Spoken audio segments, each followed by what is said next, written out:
When the last gunshot echoed off the brick walls of 116th Street, even the night seemed to hold its breath. The men Dutch Schultz sent into Harlem were supposed to be an army.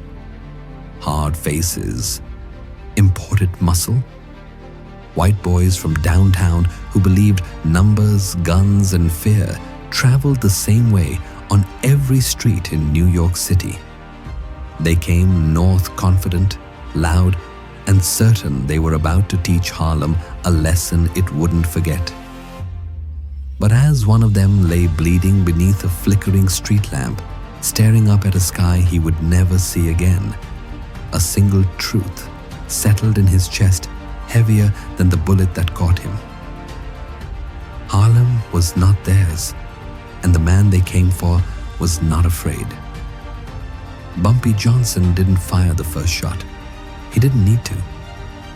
He stood back in the shadows, coat collar turned up against the cold, watching as his neighborhood responded the way it always did when outsiders forgot where they were standing.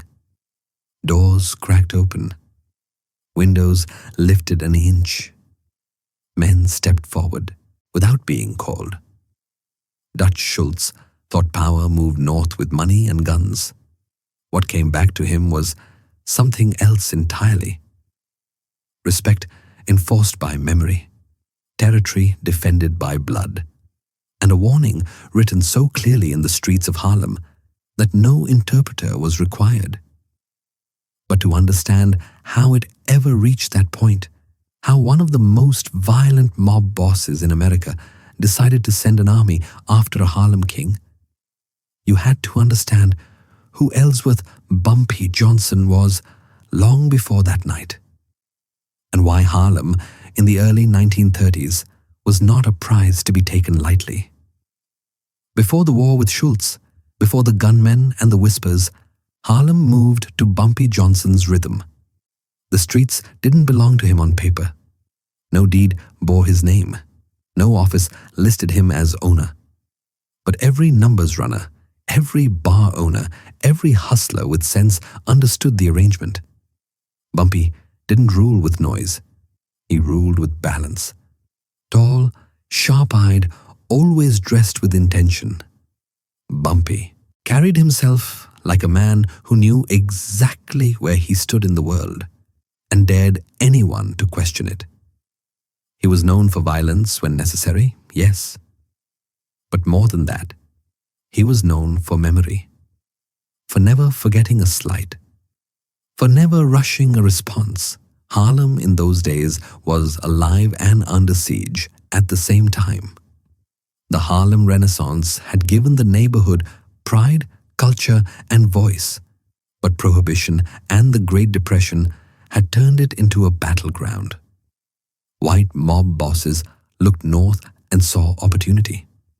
Black numbers operations moved millions, and outsiders wanted their cut. Dutch Schultz was one of those men.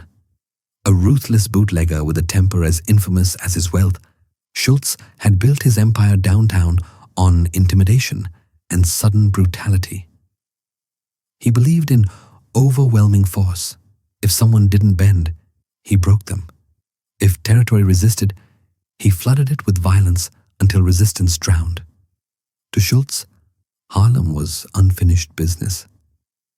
He had watched the money flow out of the neighborhood for years, watched black-run numbers rackets thrive while his men were kept at arm's length. To him, it wasn't a question of if he'd take control, it was when. And when he finally turned his attention north, he did it the only way he knew how. He sent word, not a request, not a negotiation, a message. The word reached Bumpy through channels older than Schultz understood. Quiet conversations in back rooms, a pause in a card game, a look passed between men who knew what a challenge sounded like when it came wrapped in politeness. Schultz wanted in, not partnership, ownership. He demanded a percentage of Harlem's numbers operation and control over certain streets. He framed it as business, but everyone knew what it was, a test, A deliberate insult? A white mob boss assuming Harlem would fold the way others had? Bumpy listened. He said nothing. That silence traveled back downtown and was mistaken for weakness. Schultz laughed when he heard there was no immediate response. He took the lack of answer as an invitation to escalate. That was his style. Pressure first, violence second, control third. He began by sending scouts, men unfamiliar with the neighborhood, walking too stiff, asking the wrong questions. They were noticed immediately. Harlem noticed everything. Then came the beatings. Numbers runners hit on the routes. Store owners threatened. A message delivered with fists and brass knuckles. Still, Bumpy said nothing publicly. To some, it looked like hesitation. To those who knew him, it looked like patience. Because Bumpy Johnson never fought a war until he understood every street it would be fought on. He met quietly with trusted men. Not speeches, not rallies, simple instructions. Be ready. Watch everything. Do nothing unless told. And above all, let them come. Schultz mistook the calm for surrender. That was his last mistake. The night he sent his men into Harlem, he believed he was making history. A show of force so overwhelming it would end resistance in a single stroke. He imagined headlines, whispers, a city adjusting to a new order. What he didn't imagine was Harlem responding as one body. He didn't imagine his men walking into streets that suddenly felt narrower, darker, and hostile. He didn't imagine every face watching, every movement measured. He didn't imagine that the man he underestimated had already decided how this would end. And as the echoes of gunfire faded into the cold Harlem night, one truth became undeniable. Dutch Schultz had sent an army. But what came back to him would shake his empire to its core. By morning, the story had already traveled farther than any police report ever could. Downtown, Dutch Schultz woke to silence where certainty used to live. No celebratory calls, no victorious reports. Just fragments, half-finished sentences, panicked voices, men speaking too fast and saying too little. By noon, the picture became clearer. His men hadn't taken Harlem. They had barely survived it. 2 were in the hospital. 1 would never walk right again. Another didn't make it back at all. And the rest, hardened enforcers who had broken men for a living, came back, shaken, eyes darting, voices low. They spoke of streets that turned against them, of men appearing from doorways and disappearing into shadows, of gunfire that came without warning and stopped just as suddenly. Most unsettling of all, they spoke of Bumpy Johnson, not firing, not shouting, just watching. Schultz slammed his fist into the desk when he heard that part. He didn't fear many things, but indifference unsettled him. Violence he understood. Silence felt like mockery. Who the hell does he think he is? Schultz snapped, pacing the room. He thinks he can embarrass me? To Schultz, this wasn't just a setback. It was a public insult. In his world, reputation was currency, and Harlem had just spent his. The smart move would have been to pause, to reassess, to recognize that Harlem wasn't just territory. It was a community bound by unwritten rules Schultz didn't know how to read. But Dutch Schultz was not a patient man. Instead of retreating, he escalated. He sent word again, this time sharper, uglier. He accused Bumpy of cowardice, claimed Harlem was hiding behind numbers runners and children with pistols. Said that if Bumpy didn't come downtown to settle matters face to face, Schultz would turn Harlem into an example. The message reached Bumpy the same way all important messages did, quietly. He read it once, then again. He folded the paper carefully, like it mattered. Those around him waited for anger, for orders, for the explosion Schultz expected. Bumpy gave none of it. He leaned back in his chair, eyes half-lidded, and asked a single question. How many men he got left willing to come back up here? No one answered right away, because everyone in the room knew the truth. Harlem hadn't just defended itself. It had sent something back with Schultz's men. Fear. Not the loud kind. The kind that settles in the stomach and doesn't leave. Still, Schultz wasn't finished. Over the next weeks, the pressure came in waves. Police raids, suddenly frequent, suddenly precise, hit black-owned establishments tied to the numbers. Licenses vanished. Businesses shuttered overnight. Rumors spread that Schultz had friends in places Bumpy couldn't reach. The message was clear. If Schultz couldn't take Harlem with guns, he'd squeeze it with the law. And for the first time, the community felt the strain.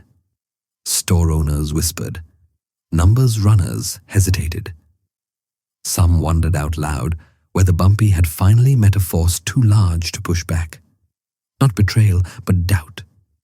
The kind that creeps in when consequences start touching innocent lives. Bumpy heard every whisper. He walked the streets more openly now, not hiding, not posturing, letting people see him, letting them measure his calm against the noise coming from downtown. One night outside a bar on Lenox Avenue, an old man stopped him. "Mr. Johnson," he said carefully, "they say Schultz don't stop once he starts." Bumpy looked at him, eyes steady. "They also say he don't know when he's already lost," Bumpy replied. Behind the scenes, Bumpy was moving pieces Schultz never saw. He didn't answer threats with speeches. He answered them with information. Quiet meetings with men who had no love for Schultz. White mobsters tired of his temper. Politicians wary of his recklessness. Cops who understood that chaos in Harlem meant chaos everywhere. Bumpy didn't need allies who liked him. He needed people who disliked Schultz more. Meanwhile, Schultz prepared his next move, bigger, louder, and meant to humiliate. He arranged for one of Harlem's biggest numbers operations to be hit publicly. Broad daylight, police and Schultz's men moving together. Cash seized, men arrested, cameras tipped off. The story would read like a collapse. The raid hit hard. For a moment, it looked like Schultz had finally landed a blow that mattered. But what he didn't see was the way Harlem responded, not with panic, but with discipline. Operations shifted, money rerouted.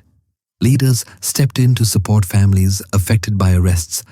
The community closed ranks, and still, no public response from Bumpy. That silence began to gnaw at Schultz. He wanted confrontation, wanted Bumpy dragged into the open, reacting, slipping. Instead, he felt like he was punching smoke. Then came the invitation. A sit-down, neutral ground, midtown, supposedly mediated, supposedly civil. Schultz framed it as peace talks, as a chance to settle things like businessmen. Everyone knew what it really was, a trap. Bumpy received the invitation and considered it longer than Schultz expected. This time, when he spoke, his voice carried weight. "He wants me downtown," Bumpy said. "Means he thinks I'm the one cornered." He stood, straightened his coat. Let him think that. The decision rippled through Harlem. Some urged caution, others demanded retaliation.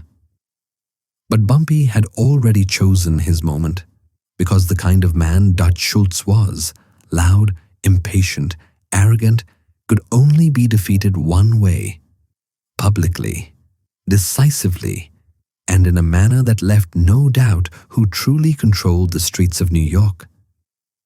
As the date for the sit-down approached, the city leaned in without knowing it.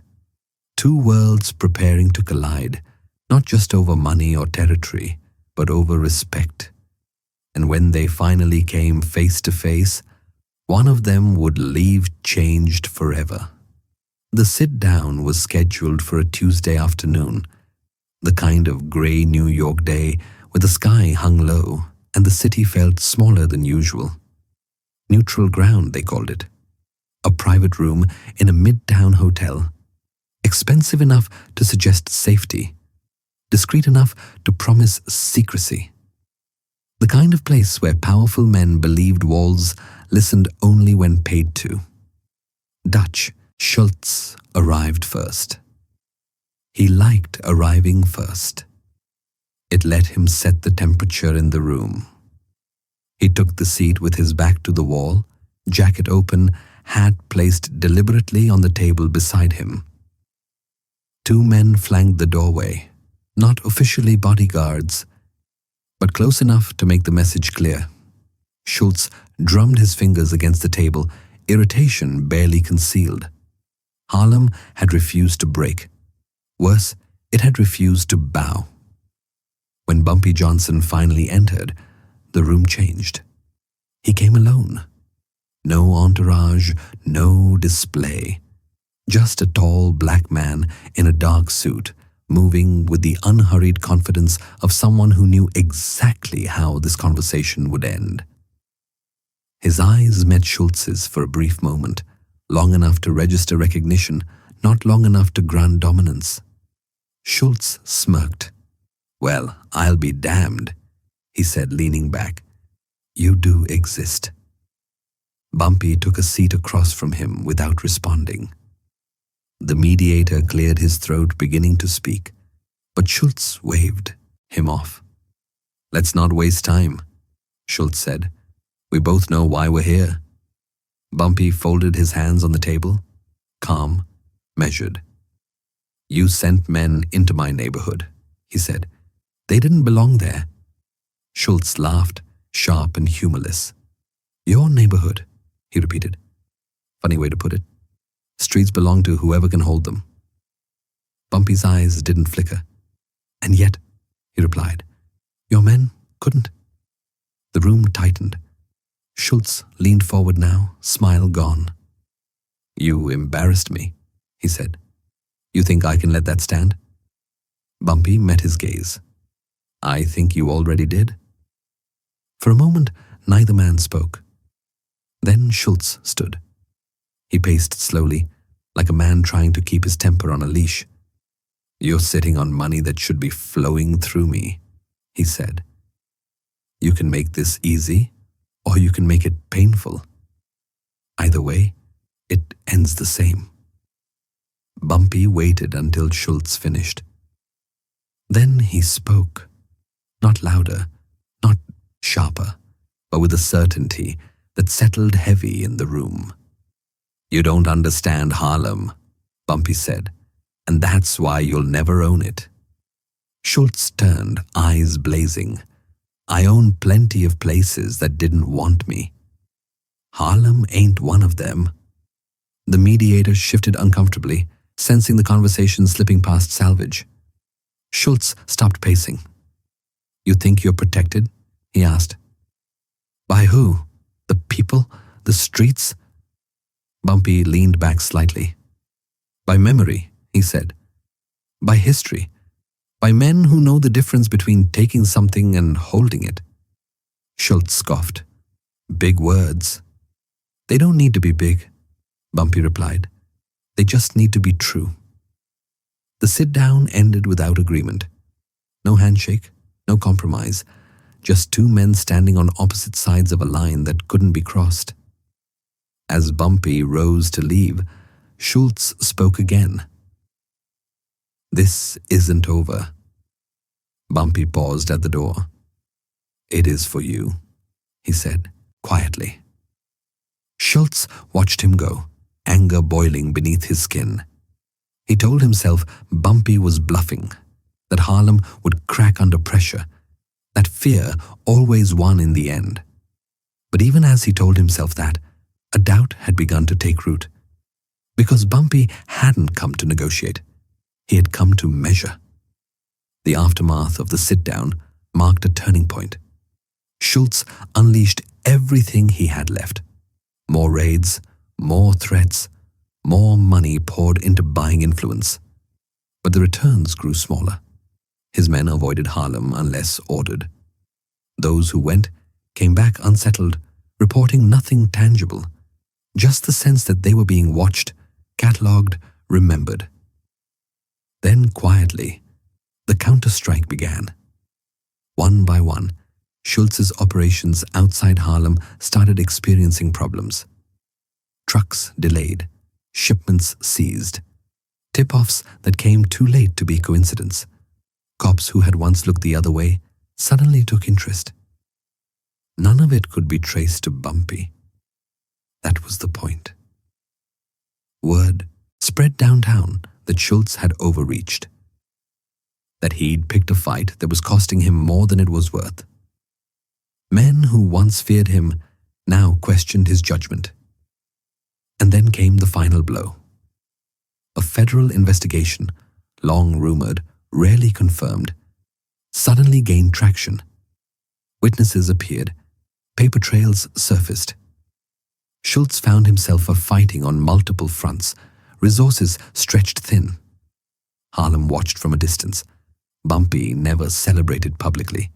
He didn't have to. The streets felt it. The pressure eased, raids slowed, businesses reopened. The threat receded like a storm that had exhausted itself, trying to break solid ground. Dutch Schultz didn't fall in Harlem. But Harlem was where his decline began. By the time he realized the war was lost, it was already too late to change its outcome.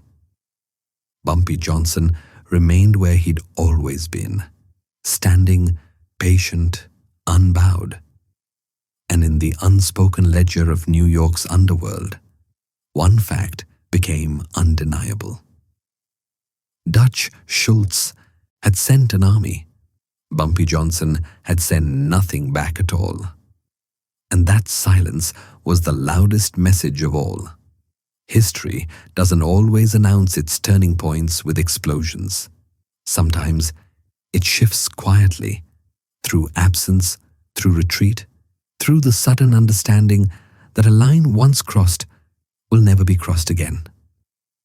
By the winter that followed the failed sit-down, Dutch Schultz's name no longer carried the same weight in Harlem. It wasn't spoken with fear anymore. It was spoken in past tense. Downtown, Schultz felt it slipping. Meetings ended quicker. Phones rang less often. Men who once laughed too loudly at his jokes now listened carefully before agreeing with him. The city had a way of sensing when a king's grip was weakening, and New York never missed that moment. Schultz knew who to blame. He paced his office late into the night, replaying every move, every insult, every moment he'd underestimated the quiet man from Harlem. Bumpy Johnson hadn't beaten him with gunfire or bravado. He'd beaten him with restraint, and that infuriated Schultz more than any open challenge ever could. In a final act of desperation, Schultz considered what he had avoided from the start, going back into Harlem himself. Not with scouts, not with soldiers, but with a statement so violent it would force a response. The idea didn't last long. Even his closest men pushed back. "They don't want us up there," one said carefully. "Not like before." Schultz snapped at them, but the hesitation lingered. When fear reached the people paid not to feel it, the battle was already decided. Meanwhile, Harlem moved forward. Bumpy resumed his routines, walking the neighborhood, listening more than he spoke, settling disputes with a look or a word. The power he held wasn't loud, it was trusted. Community leaders took notice, ministers, business owners, Even politicians who had once kept their distance began to see Bumpy as something more than a street figure. He was a stabilizer, a man who understood the line between order and chaos. And Harlem needed order.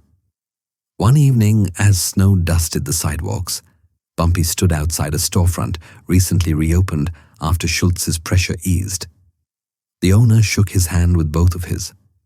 "They left us alone," the man said. "Just like that?" Bumpy nodded. "They didn't leave," he replied. "They learned." That lesson echoed beyond Harlem. Other mob bosses took note. The Italians, the Irish, men who respected strength but understood limits. Harlem wasn't to be bullied. It required negotiation, respect, and understanding of its internal balance. Bumpy had forced that recognition without declaring war. Dutch Schultz, on the other hand, found himself increasingly isolated. His federal case tightened. Allies distanced themselves, and the temperament that had once fueled his rise now accelerated his fall. By the time the full weight of the investigation bore down on him, the underworld had already begun moving on. When Schultz was eventually eliminated, not by Harlem, not by Bumpy, but by his own world, it felt inevitable. News of his death reached Harlem quietly. No celebration, no gloating, just acknowledgement. "He couldn't help himself," one man said. Bumpy listened, said nothing. Because the victory had never been about Schultz's end. It had been about Harlem's survival. Years later, men would argue about what really happened during that conflict. Some would claim deals were made in smoke-filled rooms. Others would exaggerate the violence, turning restraint into mythic bloodshed. But those who were there knew the truth. The real battle was fought in silence.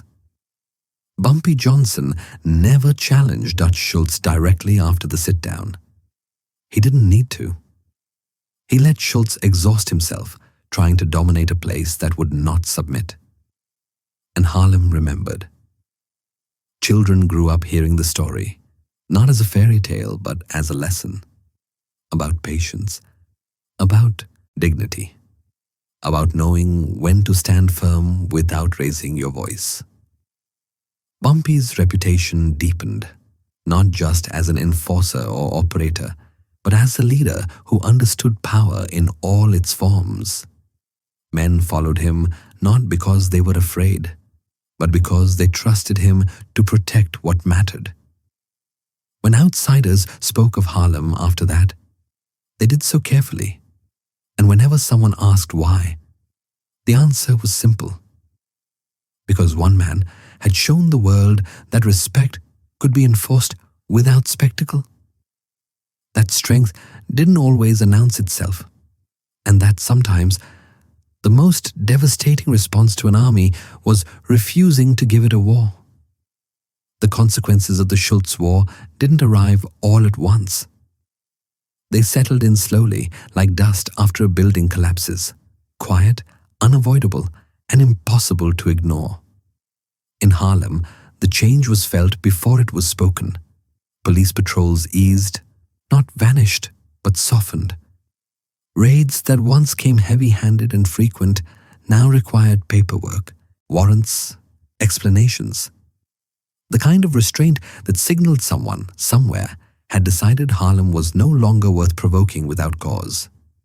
Business owners noticed first, then numbers runners, then the churches. There was breathing room again. Bumpy Johnson never took credit for it. He didn't stand on street corners telling stories. He didn't remind people what he'd prevented. But the neighborhood understood. Stability didn't arrive by accident. It arrived because someone had stood in front of a storm and refused to move. Inside Harlem's underworld, Bumpy's authority became unquestioned. Disputes that once threatened to turn violent were brought to him before they escalated. His word carried finality, not because he demanded it, but because experience had taught everyone what happened when his judgment was ignored. "You don't fight Harlem," he told a younger man once. "You live in it." That philosophy kept blood off the pavement and order in place. Downtown, the lesson was different. Dutch Schultz's downfall sent a ripple through the city's power structure. Mob bosses who had once admired his aggression now spoke of his mistakes. His name became a warning. What happens when force is used without understanding? The idea that Harlem could be treated like any other neighborhood died with Schultz's influence. Men who wanted access came carefully. They asked questions. They listened. They sent intermediaries instead of armies. And when Bumpy spoke, they heard him.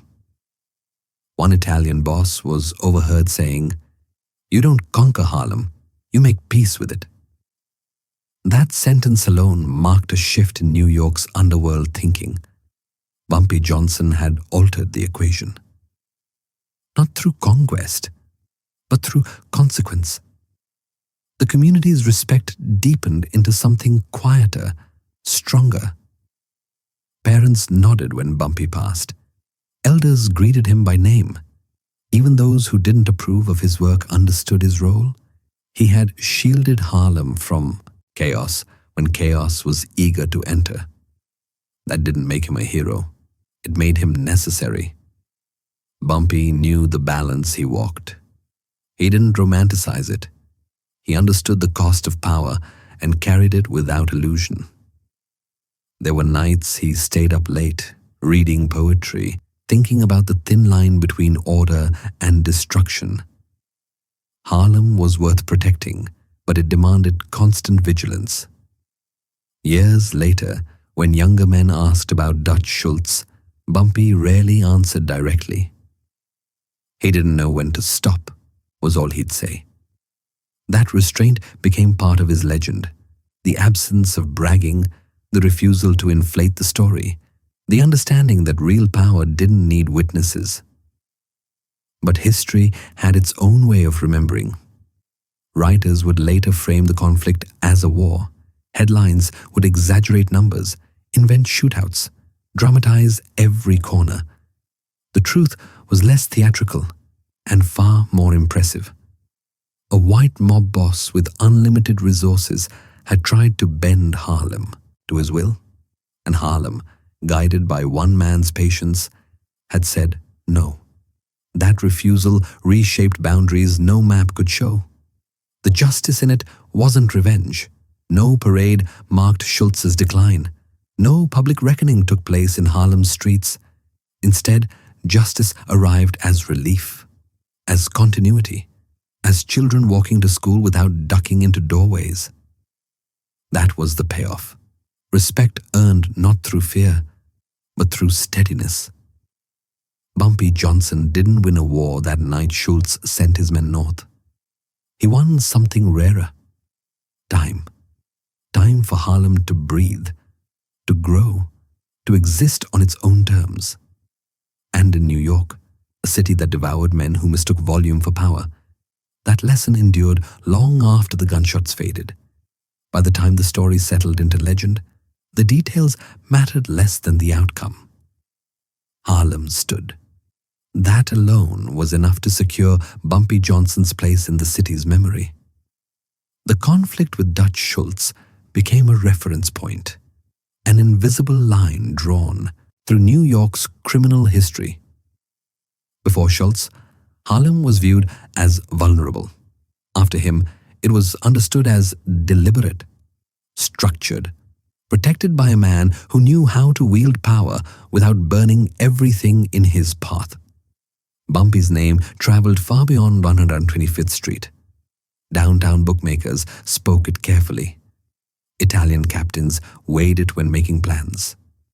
Even law enforcement, publicly dismissive, privately attentive, recognized that Harlem functioned differently under his influence. Not quieter, smarter. Bumpy Johnson aged into his authority. The sharp edges of youth softened, but the clarity never did. He mentored selectively, warned often, and intervened rarely, but decisively. His presence became symbolic. If he showed up, it meant something had gone wrong long before that moment. People remembered how he'd handled Schultz. Not with rage, not with panic, with control. That was the lesson Harlem absorbed most deeply. The city changed in those years. New pressures arrived. New enemies tested boundaries, but the foundation held. Outsiders approached Harlem differently now, aware they were stepping into a place shaped by memory, not just money.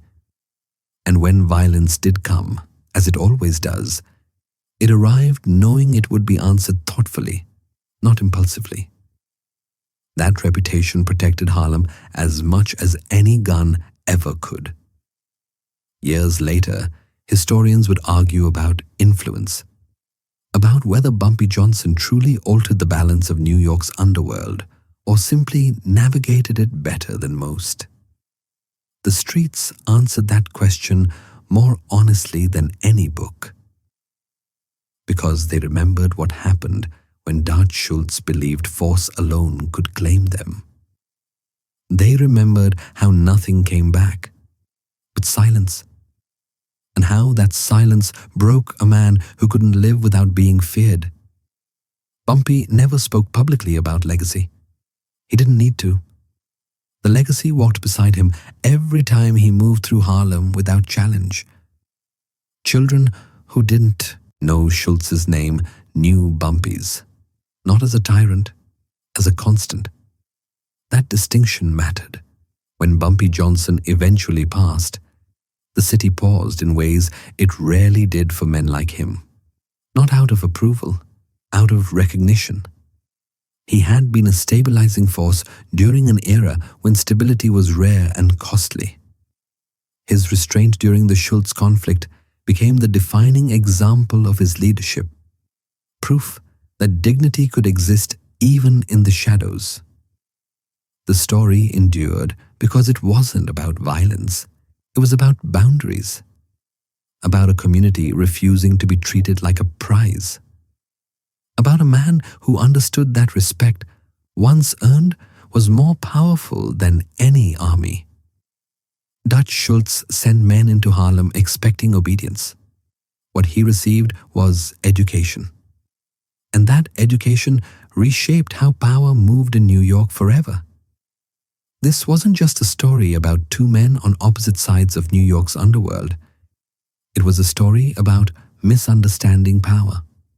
Dutch Schultz believed power came from force. How many men he could send, how loudly his name echoed, how quickly others bent when threatened. That belief had served him well in places that feared chaos more than domination. But Harlem was different. Harlem had already survived chaos. It had endured poverty, pressure, and outsiders who mistook resilience for weakness. What it demanded wasn't intimidation. It demanded respect. Bumpy Johnson understood that. When Schultz sent an army, Bumpy didn't answer with one of his own. He answered with patience, with discipline, with a refusal to be rushed into someone else's idea of victory. And in doing so, he exposed the flaw in Schultz's strength. Because real power doesn't always roar. Sometimes it waits. The silence that came back to Dutch Schultz was not empty. It was full of meaning. It told him that Harlem could not be bullied, that its order wasn't fragile, that the man standing at its center didn't need to prove himself with bloodshed. This wasn't about one mobster losing ground. This was about a community keeping its dignity.